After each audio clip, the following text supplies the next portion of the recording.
Bonjour, nous avons terminé notre première séquence par la conclusion que l'information génétique est située au niveau du noyau.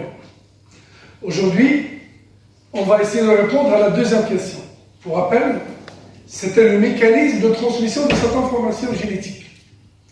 Alors, comme cette discipline est une science expérimentale, donc on va voir quel est le protocole expérimental qu'on peut utiliser pour pouvoir visualiser ce mécanisme de transmission de l'information génétique. Le document illustre le montage expérimental utilisé.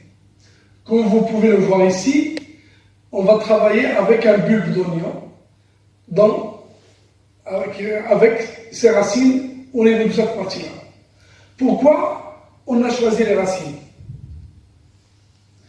La réponse, pour ce genre d'étude, il faut voir une partie de l'être vivant qui est en pleine croissance, là où il y a de la multiplication. C'est pourquoi les jeunes racines sont en pleine multiplication, c'est-à-dire les cellules sont en train de se diviser. C'est pourquoi elles offrent la possibilité de pouvoir visualiser cette modalité de transmission de l'information génétique. Très bien. Alors pour ce faire, il faut imprégner ces racines pendant une bonne durée dans de l'eau. Ensuite, on va couper des petits morceaux et les mettre sur ce bécher en présence d'un colorant. C'est le karma acétique. Et on va bouillir le tout. Nous avons ici les fragments de racines. Le karma acétique, donc c'est une façon de tuer les cellules, mais en même temps d'assurer leur coloration. Parce que ce qui nous intéresse, nous, c'est le contenu nucléaire, c'est le noyau, pour la simple raison. On a mis en évidence que dans ce noyau, il y a le matériel génétique. Après 1 à 2 minutes, on va prélever ces fragments, on va les mettre sur une lame mince. On va y ajouter du karma acétique froid pour favoriser la coloration davantage des cellules. On va mettre la lamelle avec une petite pression légère pour éviter les bulles d'air, mais aussi pour aplatir un petit peu les cylindres qui forment les bouts de la racine. Alors, la préparation, elle s'est faite. Qu'est-ce qu'il faut faire par la suite? Il faut passer à l'observation microscopique. Donc, nous avons préparé le matériel biologique, des extrémités de racines qui sont en multiplication. On va voir alors ce qu'on peut voir par microscopie. Alors, à faire le grossissement, là c'est la partie apicale, c'est la partie terminale de la racine. Déjà, ce qu'on peut voir ici, que le contenu du noyau, il est coloré. Toutes les cellules présentent des noyaux qui sont colorés. Et là, ça nous rappelle l'appellation que nous avons utilisée dans la première séquence. Les nucléofilaments, on les a qualifiés de chromatines, vu leur capacité à absorber le colorant. Très bien. À faire le grossissement, c'est tout ce qu'on peut voir et dire que les noyaux elles sont colorés. On va passer à un grossissement plus fort, 1200 fois. C'est noté ici. Alors, qu'est-ce qu'on constate?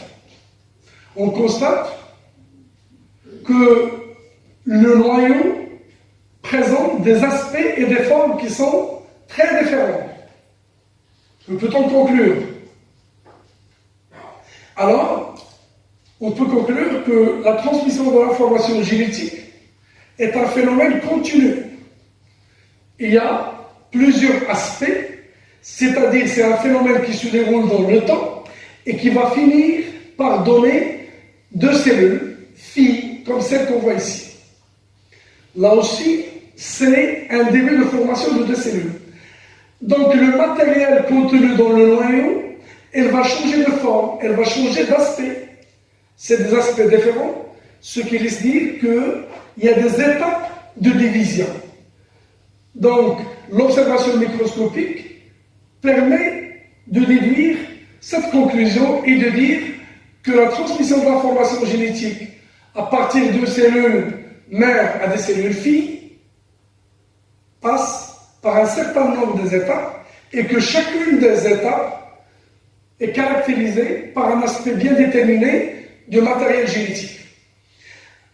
Oui, c'est un phénomène continu et qui prend fin par la formation de deux cellules à partir d'une cellule mère. Là, c'est pour voir davantage une coloration qui met en exergue ce que nous avons dit, c'est-à-dire un matériel génétique. Là, le noyau, elle est toujours globulaire, c'est une seule forme. Là, le matériel génétique a commencé ses transformations, encore des transformations, un début de division. Là, on est près de la fin pour avoir deux cellules filles à partir de cellules mères. Très bien.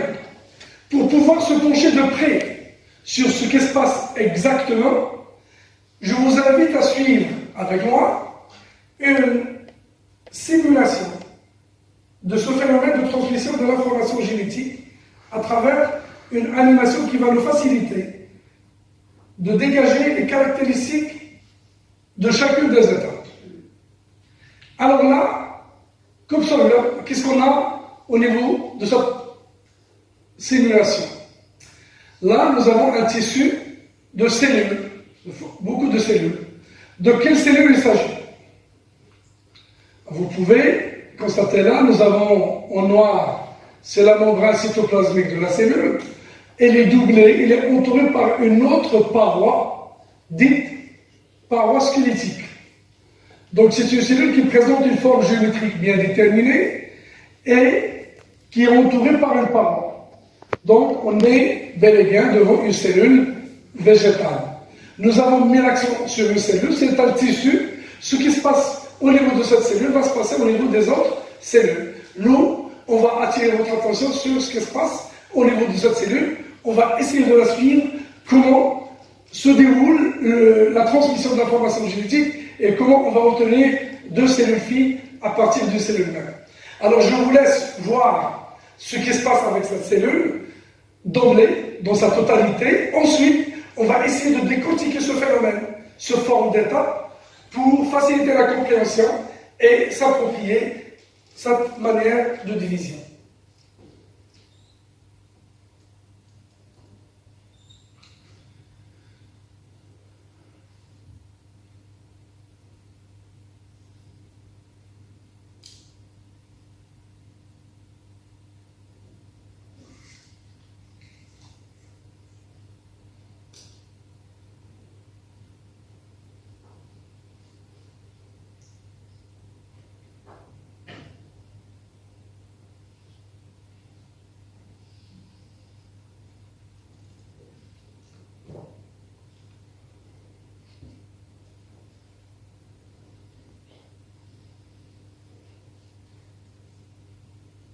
Très bien. Alors, tout le monde a constaté qu'on est parti d'une cellule à deux cellules. La cellule de départ, on va la qualifier de cellule mère. C'est elle qui va subir l'ensemble des étapes et des transformations que vous avez suivies pour finir par l'obtention de deux cellules filles qui sont identiques entre elles et identiques à la cellule mère. Et bien évidemment, elles sont plus petites que la cellule mère, c'est tout à fait normal. Elles vont augmenter leur taille par la suite. Alors, là, en gros, c'est ça la transmission. Une cellule va donner deux cellules. Et bien sûr, à travers un certain nombre de modifications qui ont touché le noyau. On va se pencher maintenant sur chacune des étapes et essayer de détecter à chaque fois les caractéristiques de chacune des étapes. Commençons par la première étape. Alors, on va reprendre. Essayer de voir et de dire quelles sont les transformations qu'on peut mettre en évidence. Je vais reprendre. Alors, est-ce que tout le monde... Le matériel génétique, ce sont les filaments dont on parlait avant. C'était de la chromatine. Elle a changé d'aspect. Dans le sens, c'est plus visible. Donc, il y a eu un enroulement, une condensation de la chromatine. Je répète pour que tout le monde puisse voir, il y avait des filaments qui sont en cours de condensation et d'enroulement. C'est une spiralisation pour prendre un aspect visible. Ensuite, il y a l'apparition de ces fibres-là qui n'étaient pas là au départ. Là, c'est une deuxième transformation. Je reprends. suivi, là c'est la membrane nucléaire. Constatez, elle disparaît cette membrane nucléaire. Et donc au moins, grâce à cette simulation, on peut énumérer trois variations, trois modifications majeures. À savoir, le matériel génétique qui était des nucléofilaments, elle devient condensée. Cette forme condensée, ça s'appelle chromosome. Et puis, il y a apparition d'un certain nombre de fibres qui constituent une forme bien déterminée. C'est un fuseau. Cette forme-là, géométrique, ça s'appelle un fuseau. C'est un fuseau qui comporte deux types de fibres. Des fibres qui ne portent rien, on les qualifie de fibres polaires, et des fibres sur lesquelles sont greffés les chromosomes, c'est des fibres chromosomiques. Et le tout, ça constitue un fuseau de division, ou bien appelé aussi un fuseau achromatique. Pourquoi achromatique? Le A ici est un A privatif, c'est-à-dire si la chromatine ou bien les filaments sont capables d'absorber le colorant, les fibres là sont incapables de le faire, et c'est pourquoi on parle d'un fuseau achromatique. Alors, récap. Dans cette première phase, qu'on va qualifier comment? C'est la première. Donc, c'est une prophase. C'est une première phase, donc c'est la prophase. Il n'y a plus de membrane nucléaire, elle a disparu. Les nucléofilaments, appelés chromatines, se sont transformés en chromosomes, plus visibles, très condensés. Et formation d'un fuseau, appelé fuseau métotique, fuseau de division, ou encore fuseau achromatique, pour dire la même chose. Donc on peut garder trois caractéristiques majeures pour cette première étape.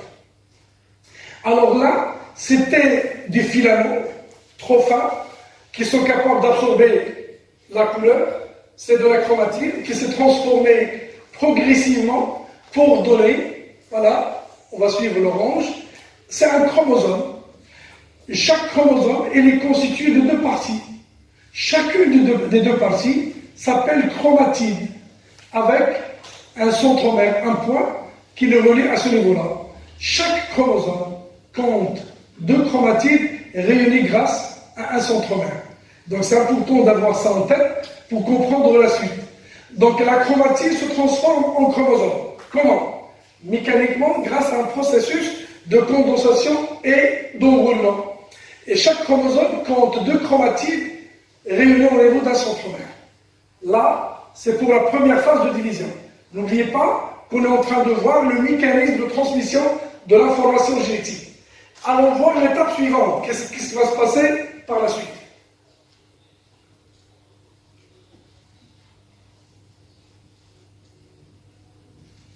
Alors là, qu'est-ce que vous avez constaté? Les chromosomes initialement disposés un peu n'importe comment sont alignés au centre de la cellule.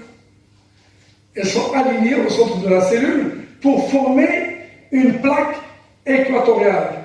Là, c'est une plaque, une vue de face va donner cette plaque équatoriale. Donc, c'est un alignement des chromosomes fortement condensés. Ils sont très visibles, ils sont plus visibles. C'est pourquoi l'aspect, lorsqu'on a vu tout à l'heure sur la microscopie, l'aspect du noyau change. Là, nous avons cette disposition de chromosomes au centre de la cellule formant une plaque équatoriale. Cette étape-là, on va l'appeler comment? C'est la métaphase. C'est la deuxième étape, c'est une métaphase. Alors là, vous pouvez le constater, la caractéristique majeure principale, c'est l'alignement des chromosomes au niveau du centre de la cellule, au niveau de l'équateur de la cellule, pour former une plaque équatoriale.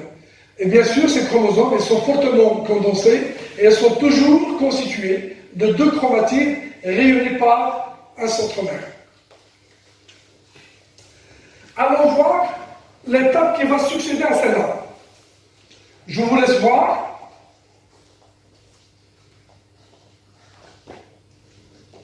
Très bien. Alors, qu'est-ce que vous avez constaté? Quelles sont les caractéristiques majeures de cette étape?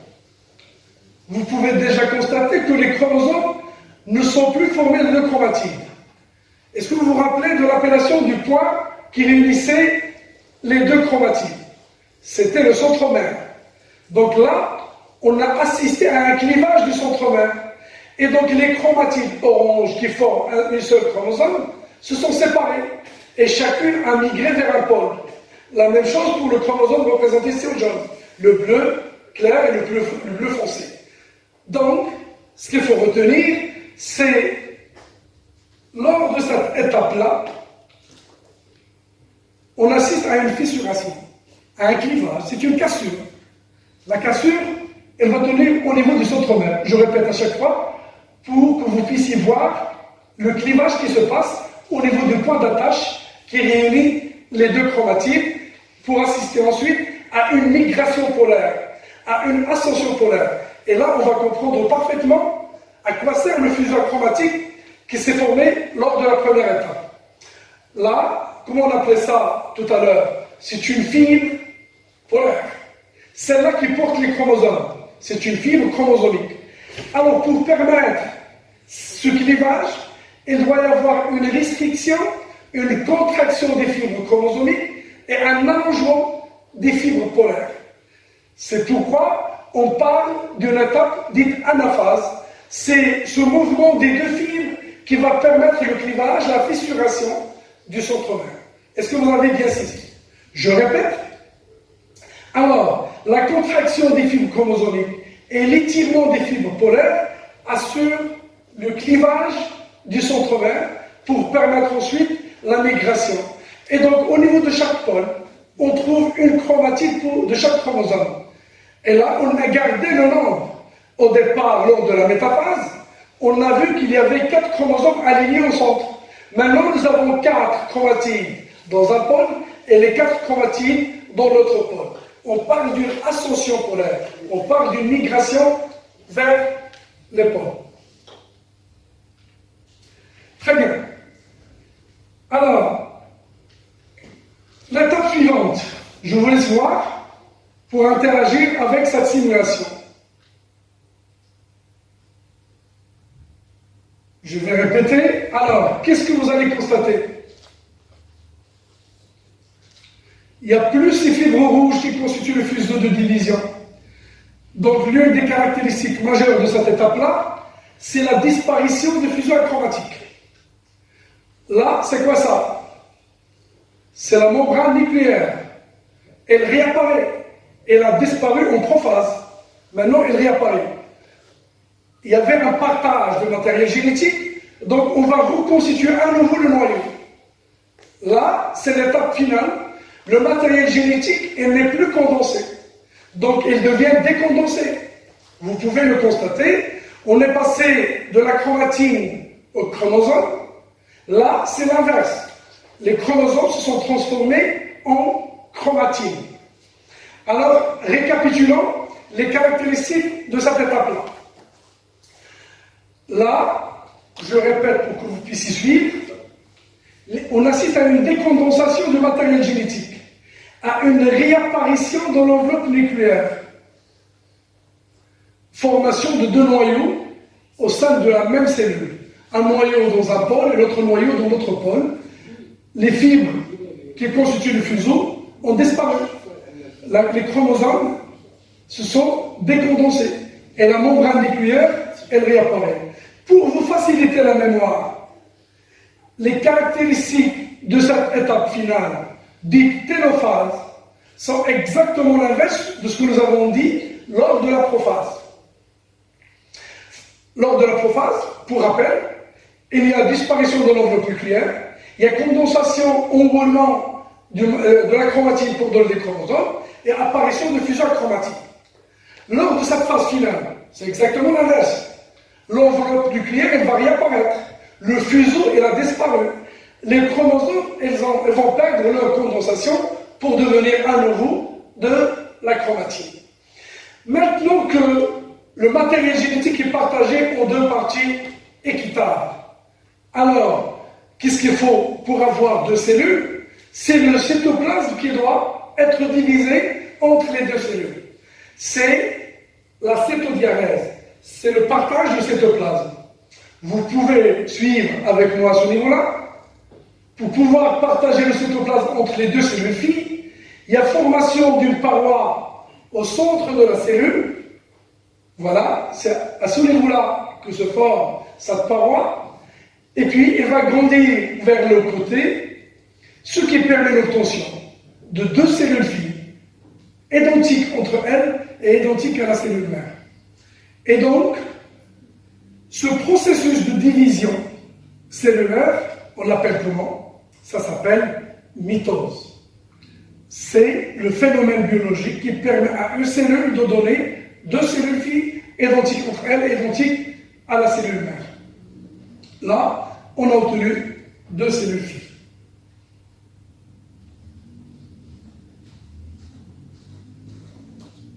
Très bien. Alors, si on revient sur ces documents-là, vous pouvez voir les différentes étapes qu'on vient de voir tout à l'heure. Là, je peux choisir d'une façon aléatoire. Là, c'est une anaphase. Là, les chromosomes, ils sont alignés au milieu. C'est une métaphase. Là, nous avons le matériel génétique en cours de condensation. Le noyau a perdu sa forme globulaire. Là, c'est une prophase. Là, le noyau n'a pas encore entamé la division. Elle a gardé toujours sa forme, donc aucune des phases qu'on vient de voir. Très bien. Là, on est à la télophase. Il y a un début de formation de partage pour qu'on puisse avoir deux cellules filles à l'issue de cette division. Très bien. Alors, si on peut récapituler, le phénomène qui permet à une cellule mère de donner deux cellules filles, ça s'appelle comment? Ça s'appelle mitose. Ça se passe en combien d'étapes? Ça se passe en 4 étapes, à savoir la prophase, la métaphase, anaphase et enfin la télophase. Et au niveau de cette télophase, on obtient deux cellules, bien sûr après la cytodiarrhèse, c'est-à-dire la division du cytoplasme. Là, on va passer assez rapidement sur ce qu'on vient de dire. C'est des schémas explicatifs, c'est des observations microscopiques, mais avec un schéma qui illustre ce qu'on vient de voir. Là, on montre une enveloppe nucléaire qui va disparaître, parce que c'est la première étape, on l'appelle comment? Prophase. Le matériel génétique qui est condensé, là, la structure qui réunit les deux chromatides, c'est le centromère, et là, on a le début de formation d'un fuseau de division, ou bien le fuseau achromatique, qui comporte deux types de fibres. Donc là, c'est un schéma qui explique la prophase. Ce schéma-là, c'est pour la deuxième étape. Qu'appelle-t-on cette deuxième étape? C'est l'alignement des chromosomes au centre de la cellule. Ça forme quoi? Ça forme la métaphase. Regardez. Donc, les chromosomes se sont alignés au centre. Et chaque chromosome, il est constitué de quoi? Il est constitué de deux chromatides. Et chaque chromatide, les deux chromatides, elles sont réunies par un centromère. Ça, c'est la métaphase. Les chromosomes, le matériel génétique, il est fortement condensé. Donc, par la suite, on va assister à une deuxième étape, qu'appelle-t-on l'étape qui va succéder à celle-là? Après la métaphase, on aura l'anaphase. C'est-à-dire, on va assister au clivage du centromère. Voilà chose faite dans ce schéma-là. Le chromosome, son centromère a été fissuré. Il y a une migration des chromatides vers les pôles opposés de la cellule. Il y a les 4 chromatides qui vont migrer, là, 4 chromosomes, 4 chromatides, ou bien 4 chromosomes monochromatidiens. Elles vont migrer vers un pôle, et les 4 autres vont migrer vers le pôle opposé, et c'est là la phase. Dernière étape, alors, réapparition de l'enveloppe nucléaire, les chromosomes monochromatidiens, les chromatides, chromatide, c'est un chromosome monochromatidien. Ils vont se décondenser, le fuseau achromatique, elle a disparu, elle n'est plus là, et là, la formation de la paroi au centre de la cellule, elle est en train de grandir vers les côtés pour finir avec l'obtention de deux cellules filles identiques entre elles et identiques à la cellule mère, après cette cytodiarrhèse qui se passe du centre vers la périphérie. C'est bien. Alors de cette façon, on a mis en évidence la mitose de la cellule végétale.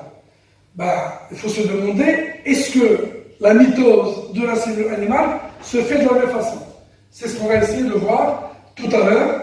Et de la même façon, nous avons des cellules animales en division. On peut voir que le matériel génétique, elle présente des aspects qui sont différents. Là, c'est un début de quoi? De condensation. Le noyau n'a plus sa forme arrondie, c'est la prophase. Là, le matériel génétique, il est aligné au centre de la cellule, donc c'est la métaphase. Et là, le partage de matériel génétique en deux parties. Chacune a migré vers un pôle, c'est l'anaphase. Et enfin, on va obtenir deux cellules filles, identiques entre elles, c'est la télophase, avec une division du cytoplasme à ce niveau. Et pour se pencher sur les similitudes et les différences entre la mitose de la cellule animale et la mitose de la cellule végétale, je vous invite à voir une autre simulation de la division de la cellule animale.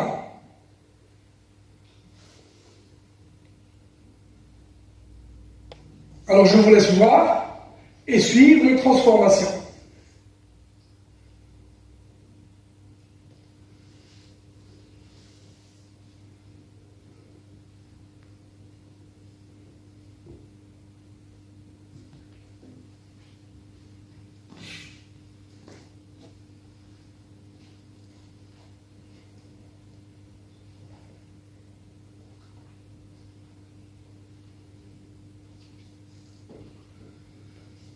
Très bien. Alors, qu'est-ce que vous avez constaté? Le phénomène est exactement le même dans toutes ces étapes, aussi bien prophase, métaphase, anaphase, télophase. Je vais reprendre assez brièvement chacune des étapes pour s'assurer qu'on a assisté effectivement chez la cellule animale des mêmes transformations. Voici la chromatine qui se transforme en chromosome, le fuseau qui se forme et l'enveloppe nucléaire qui n'est plus là. La métaphase, les chromosomes, elles vont migrer et s'aligner au centre de la cellule pour former la métaphase. Aucune différence avec la cellule végétale. L'anaphase, à nouveau, le clivage du centromère et la migration vers les pôles opposés de la cellule. Donc, aucune différence à retenir. Là, il y a quand même une différence. En plus de la réapparition de l'enveloppe nucléaire, la décondensation, la disparition de l'enveloppe nucléaire, c'est la division du cytoplasme. La façon dont le cytoplasme va se diviser va être partagée entre les deux cellules. Là, comme vous pouvez le constater, il y a un sillon. On parle d'un étranglement équatorial. Et donc, c'est une division qui se fait de l'extérieur vers l'intérieur. C'est exactement l'inverse de ce qui se passait avec la cellule végétale. Souvenez bien, rappelez bien que c'est un partage qui a commencé au centre et qui a, grâce à une paroi, qui grandit vers le côté. Maintenant, non, c'est de l'extérieur vers l'intérieur et on parle d'un étranglement équatorial. On va le visualiser davantage pour compléter, voilà, ça grandit vers le centre et pour finir par l'obtention de deux cellules. Donc déjà, nous avons une différence entre cellules animales et cellules végétales sur la façon dont le cytoplasme est divisé entre les deux cellules. Chez la cellule végétale, il y a formation de parois au centre de la cellule et qui grandit vers les côtés pour avoir deux cellules. Chez la cellule animale, il y a une sorte d'étranglement équatorial. Et si vous voulez, on peut même se demander pourquoi il y a cette différence. La différence entre la cellule animale et la cellule végétale, c'est la paroi. La paroi, elle est rigide. Donc c'est impossible d'exercer des forces de l'extérieur pour pouvoir diviser le cytoplasme. Chose qui est possible avec la cellule animale, qui est entourée uniquement par une membrane cytoplasmique, ce qui rend la possibilité d'exercer des forces centripètes possible et donc diviser le cytoplasme de l'extérieur vers l'intérieur. Très bien. Là, c'est des schémas explicatifs de ce qu'on vient de voir, donc c'est exactement les mêmes étapes et une différence qui tient à ce sillon qui se forme pour pouvoir partager le cytoplasme. Il y a une autre différence, elle n'était pas claire sur la simulation, je reviens pour la mettre en évidence, c'est ce fuseau qui se forme lors de la prophase. On a parlé d'un fuseau de division qui se forme. Elles se forment entre ces deux structures. Ces fibres, elles vont s'étendre entre ces deux structures, appelées chacune astère.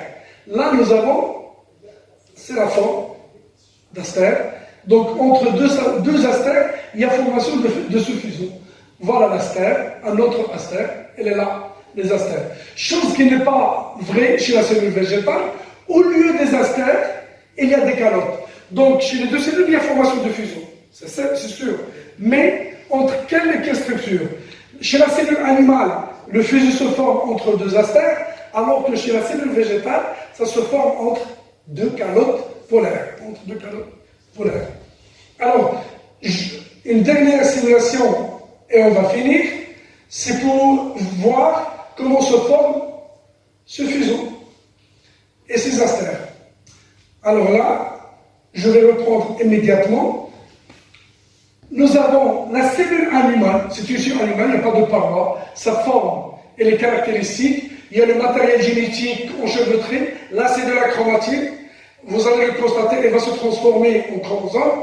Nous avons le nucléole, la membrane nucléaire, c'est une cellule qui n'a pas encore entamé sa division. Et nous avons cette structure ici, ça s'appelle un centrosome. Ce centrosome, c'est lui, l'origine qui va donner les astères, et on va suivre comment. Alors le centrosome, il est dupliqué. Il va donner deux centrioles. Chacun va migrer vers un pôle, et au niveau d'un pôle, elle va donner astères. Et à partir des astères, vont se former le fuseau achromatique. La suite, vous la connaissez, vous la savez, donc c'est ce qu'on a vu au préalable. Et c'était juste pour montrer que la différence, c'est le centrosome qui est présent uniquement chez la cellule animale, et c'est lui qui donne les astères. Donc, j'espère que vous avez bien compris le mécanisme de cette mitose, et on va finir par une définition et dire la mitose, c'est le phénomène biologique grâce auquel une cellule mère va donner deux cellules filles à travers 4 étapes qui se succèdent, à savoir la prophase, métaphase, anaphase et puis la télophase. La mitose de la cellule animale elle est semblable à la cellule végétale avec deux différences près. L'une en prophase et l'autre en télophase. En prophase, le fuseau achromatique chez la cellule animale est formé entre deux astères, chez la cellule végétale, c'est entre deux calottes. Ça, c'est la première différence. La seconde différence, elle est en télophase. C'est la façon avec laquelle le cytoplasme va être scindé en deux. Par une paroi au centre qui grandit vers le côté, dans le cas d'une cellule végétale, et par un étranglement équatorial, dans le cas d'une cellule animale.